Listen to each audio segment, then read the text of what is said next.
NDA ने अपना manifesto जारी किया है, क्या कहेंगे? आपने देखा होगा मैनिफेस्टो में क्या क्या है।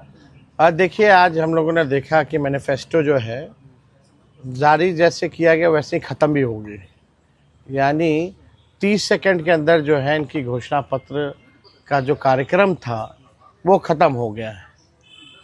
आदरणीय मुख्यमंत्री जी को तो पता ही नहीं होगा कि उस घोषणा पत्र में क्या है, शायद उनको बोलने ना दिया जाए, इसलिए जो है जल्द से जल्द जो है ये ख़त्म कर लिया गया।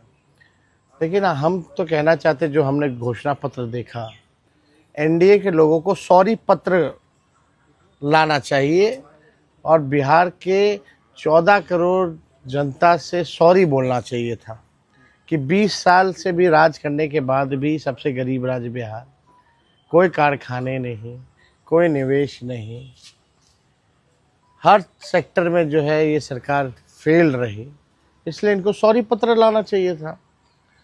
और अगर इनका 20 साल का जो झूठा जुमला अगर आप लोग देखें, जो वादे इन्होंने किए थे 20 साल से, हर घोषणा पत्र 20 साल तक का जितना इन्होंने घोषणा पत्र लाया है, वो घोषणा पत्र भी कहता हुआ कि हमारा क्या हुआ, हमारा क्या होगा। वो घोषणा पत्र कह रहा है कि पहले वाला तो घोषणा पूरा हुआ नहीं, एक नया जो है आनंद फानन में जो है इन लोगों ने ये घोषणा पत्र जारी की है। इसमें कई ऐसी चीज़ें, अब बताइए, स्कूल में मिड डे मील जो है वो देंगे, यानी इससे पहले जो है बढ़िया से ये लोग नहीं दे रहे थे। यानी आप देखिएगा, अस्पताल मेडिकल कॉलेज हर जिले में निर्माण करेंगे। जो मेडिकल कॉलेज है वहाँ डॉक्टर नहीं है, नर्स नहीं है, दवा नहीं होता, इलाज नहीं होता, केवल खाका खड़ा कर दिया गया है, कुछ नहीं हो रहा।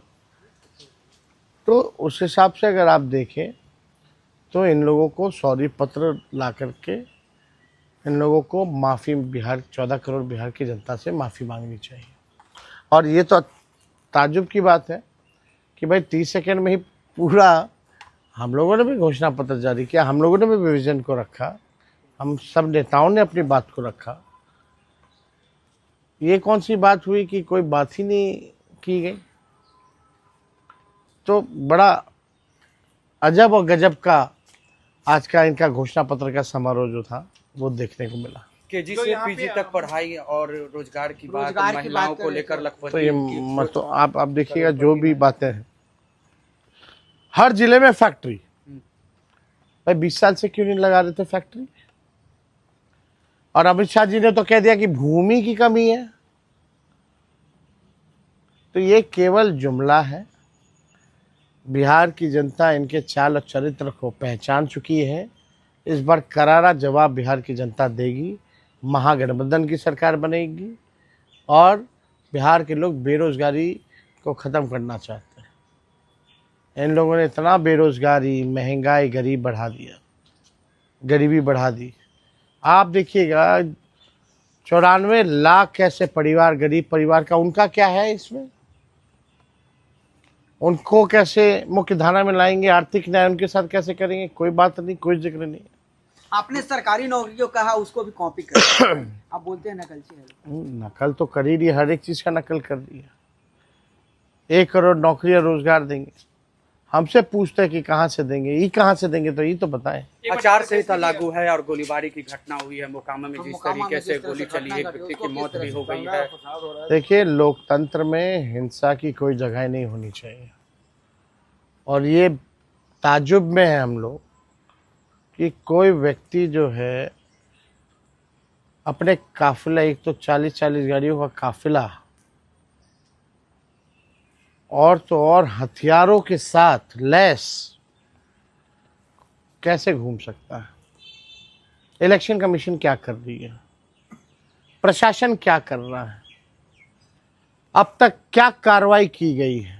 हत्या हुआ है, कई गवाह हैं, एफआईआर हुआ है, चश्मदीदों ने घटना जो है वो बताई है कि किसने किया, कौन कराया, किसने गोली मारी, किसने गाड़ी से रौंदा। लेकिन प्रशासन के लोग चुप है, कोई कार्रवाई नहीं की गई। यही है ना, गुंडों को, अपराधियों को संरक्षण कौन दे रहा है? और जंगल राज की बात कर रहे हैं ये लोग, जो इन लोगों ने अपराधियों को पाला पोसा बड़ा किया, केवल अपनी कुर्सी बचाने के लिए इस्तेमाल कर रहे हैं जो लोग, आज उन लोगों को संरक्षण दिया जा रहा है और वही लोग जंगल राज की बात कर रहे हैं। इलेक्शन कमीशन को तो संज्ञान लेना चाहिए, सुमोटो लेना चाहिए कि ये कैसे हुआ, किस अधिकारी पे कार्रवाई हुई, कोई एक पुलिसकर्मी पे, कोई डीएसपी एसपी के पे कोई कार्रवाई नहीं की गई। तो आप समझ जाइए बिहार में स्थिति क्या है। अब सच्चाई सामने आ गई, बिहार की जनता देख रही है।